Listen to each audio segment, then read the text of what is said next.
आगे बढ़ते हुए एक और बड़ी खबर लखनऊ से, जहां पर बीजेपी कार्यकारिणी की बैठक, संगठन राष्ट्रीय महामंत्री बीएल संतोष मौजूद हैं। बीजेपी के प्रदेश अध्यक्ष भूपेंद्र चौधरी की भी मौजूदगी। विधानसभा उपचुनाव को लेकर के मंथन होगा और थोड़ी देर में बैठक में मुख्यमंत्री योगी आदित्यनाथ भी पहुंचेंगे। इस वक्त की बड़ी जानकारी, लगातार जो बैठकों का दौर है वो देखने को मिल रहा है। वहां पर पार्टी से जुड़े तमाम जो बड़े चेहरे हैं, तमाम जो पदाधिकारी हैं, वो इस वक्त मौजूद। और महामंथन इस वक्त यूपी की राजधानी लखनऊ में भारतीय जनता पार्टी करते हुए कार्यकारिणी की बैठक, जिसमें संगठन राष्ट्रीय महामंत्री बीएल संतोष की मौजूदगी, बीजेपी के प्रदेश अध्यक्ष भूपेंद्र चौधरी वहां पर मौजूद हैं। और खबर ये कि मुख्यमंत्री योगी आदित्यनाथ भी अब से थोड़ी देर के बाद इस महामंथन में शामिल होंगे। बीजेपी को अपेक्षित नतीजे मिलने के बाद अब बीजेपी की बैठकों का दौर चालू है। संगठन राष्ट्रीय महामंत्री बीएल संतोष जी उत्तर प्रदेश के भाजपा कार्यालय पर पहुंच चुके हैं और आज वो अपने क्षेत्रीय नेताओं के साथ बैठक करेंगे और जो लोकसभा में खराब प्रदर्शन रहा है इसको लेकर भी समीक्षा करेंगे।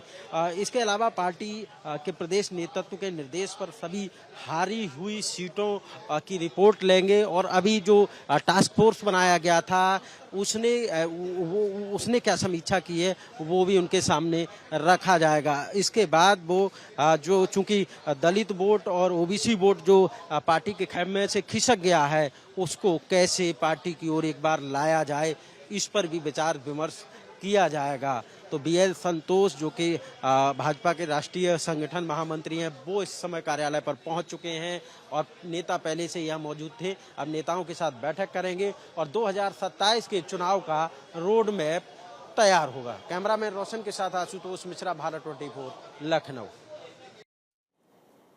मेरे सहयोगी आशुतोष की अभी आपने रिपोर्ट देखी और आशुतोष इस वक्त राजधानी लखनऊ से हमारे साथ लाइव भी कनेक्टेड हैं, सीधे उनका रुख करते हुए।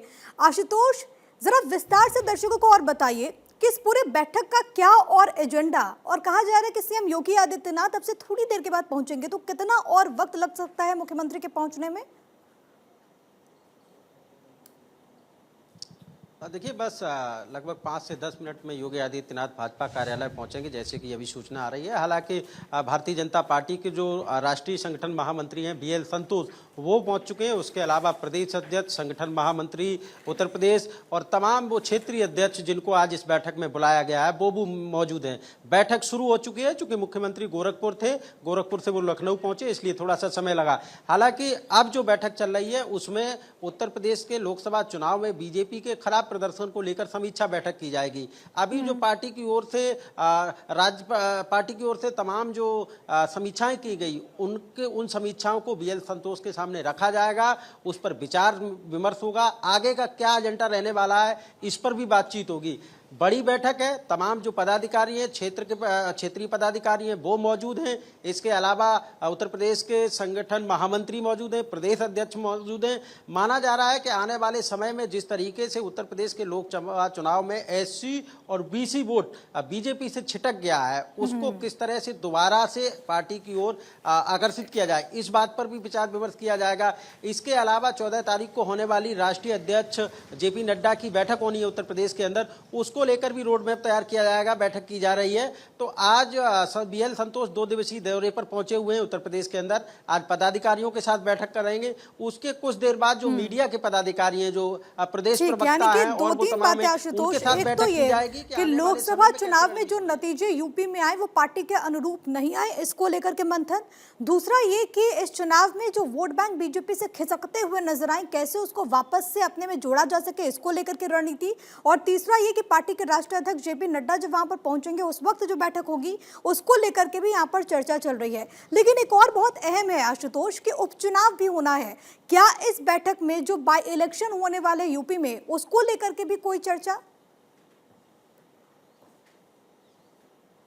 बिल्कुल। देखिए, बाय इलेक्शन को लेकर भी पिछले कई दिनों से बैठकों का दौर जारी है। हम देख रहे हैं कि मुख्यालय पर संगठन से लेकर सरकार तक का बैठकों का दौर चालू है। उत्तर प्रदेश के 16 मंत्रियों को जिम्मेदारी भी दी गई है बाय इलेक्शन की, तो इसको लेकर भी अहम भूमिका रहने वाली है। क्योंकि बैठक में विशेष रूप से इसी विषय पर चर्चा होगी, क्योंकि अब जो लोकसभा में हुआ वो तो हुआ, उसकी तो समीक्षा बैठक चली रही है। लेकिन अब कुछ ही समय में, कुछ ही दिनों में आपको उत्तर प्रदेश में बाय इलेक्शन देखने को मिलेंगे। उसमें बीजेपी का किस तरीके से अच्छा प्रदर्शन हो सके, इसको लेकर भी बैठक हो रही है। इसके अलावा चूंकि 10 सीटों पर बाई इलेक्शन होना है तो 10 सीटें में 5 भाजपा के पास पहले से ही हैं, 5 सीटों को भी अपने खाते में लाया जा सके, इसको लेकर रोड मैप तैयार किया जा रहा है। और यही वजह है कि पार्टी के तमाम पदाधिकारियों के साथ बैठक हो रही है और जिन इलाकों में लोकसभा सीट पर हार मिली है वहां कैसे पार्टी को मजबूत किया जाए और जहां बाई इलेक्शन होना है उस इलाके में कैसे जीत हासिल की जाए, कार्यकर्ताओं के साथ जो ओबीसी वर्ग है, अनुसूचित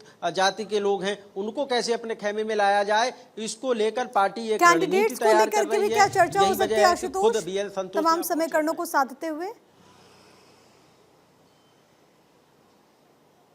सवाल तो रही है कैंडिडेट्स को लेकर के भी, उम्मीदवारों को लेकर के भी क्या चर्चा हो सकती है तमाम समीकरणों को साधने के लिए? बिल्कुल बिल्कुल जो उपचुनाव होने हैं उनमें कौन प्रत्याशी होगा, इसको लेकर भी 3-3 नाम मांगे गए हैं हर जिले से, तो उन पर भी विचार किया जा सकता है। चूंकि उत्तर प्रदेश की 10 सीटों में जो बाई इलेक्शन होने हैं उसमें कैंडिडेट की साफ स्वच्छ छवि हो और जनता के बीच उसका व्यवहार हो, इसको विशेष रूप से ध्यान दिया जा रहा है। और पूरे जहां जहां चुनाव होने वहां से 3-3 नाम मांगे गए हैं, तो उन पर भी लगातार विचार विमर्श चल रहा है और आज भी उस पर विचार विमर्श होगा। बैठक के बाद क्या कुछ तस्वीर निकल करके सामने आती है। फिलहाल के लिए बहुत शुक्रिया आपका तमाम बातचीत और